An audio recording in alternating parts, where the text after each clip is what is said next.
একদিন লেখক শরৎচন্দ্র চট্টোপাধ্যায়কে একজন ভদ্রমহিলা দাওয়াত দিলেন। তিনি অবশ্য তাকে দাদা বলে ডাকতেন। তো দাওয়াত দেওয়ার পরে সেই দিন সেই বাড়িতে খুব ঘটা করে রান্না বান্না করা হলো।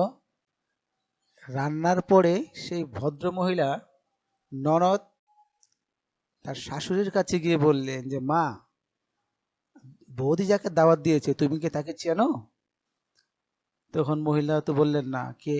তখন বলল যে উনি হচ্ছেন লেখক শরৎচন্দ্র। কিন্তু লোকটা মারাত্মক রকমের দুশ্চরিত্রা, মদ্যপান করে পতিতাদের সঙ্গে থাকে, ইত্যাদি ইত্যাদি বললেন আর কি। এই কথা শোনার পর শাশুড়ি তো একেবারে তেলে বেগুনে জ্বরে আগুন।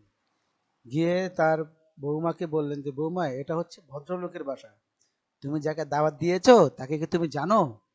শরৎবাবু মহিলার সকল কথা শোনার পরে কিন্তু তিনি সেদিন আর তার বাড়িতে দাওয়াতে গেলেন না।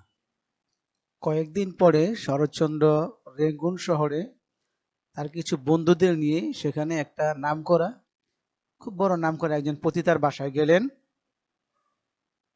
বন্ধুরা হয়তো ভেবেছিলেন যে দুশ্চরিত্রা শরৎচন্দ্র হয়তো পতিতাবৃত্তির জন্য গিয়েছেন, কিন্তু তারা গিয়ে দেখলেন যে সেই মেয়েটির শরীরে একটা মারাত্মক রোগের উপসর্গ। সবাই সেখান থেকে দ্রুত পলায়ন করলেন। কিন্তু তিনি অনেক চিকিৎসা করার পরেও মেয়েটিকে আর বাঁচাতে পারলেন না।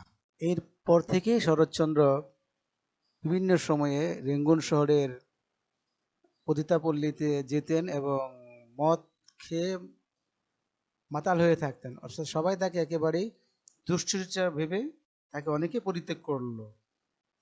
তাকে দুশ্চরিত্র, মাতাল, লম্পট নানান রকমের উপসর্গ দিয়ে একেবারে তার চরিত্রটাকে একেবারে কলঙ্কিত করে রাখলো সবাই। 1912 সালের দিকে শরৎচন্দ্র হাওড়ায়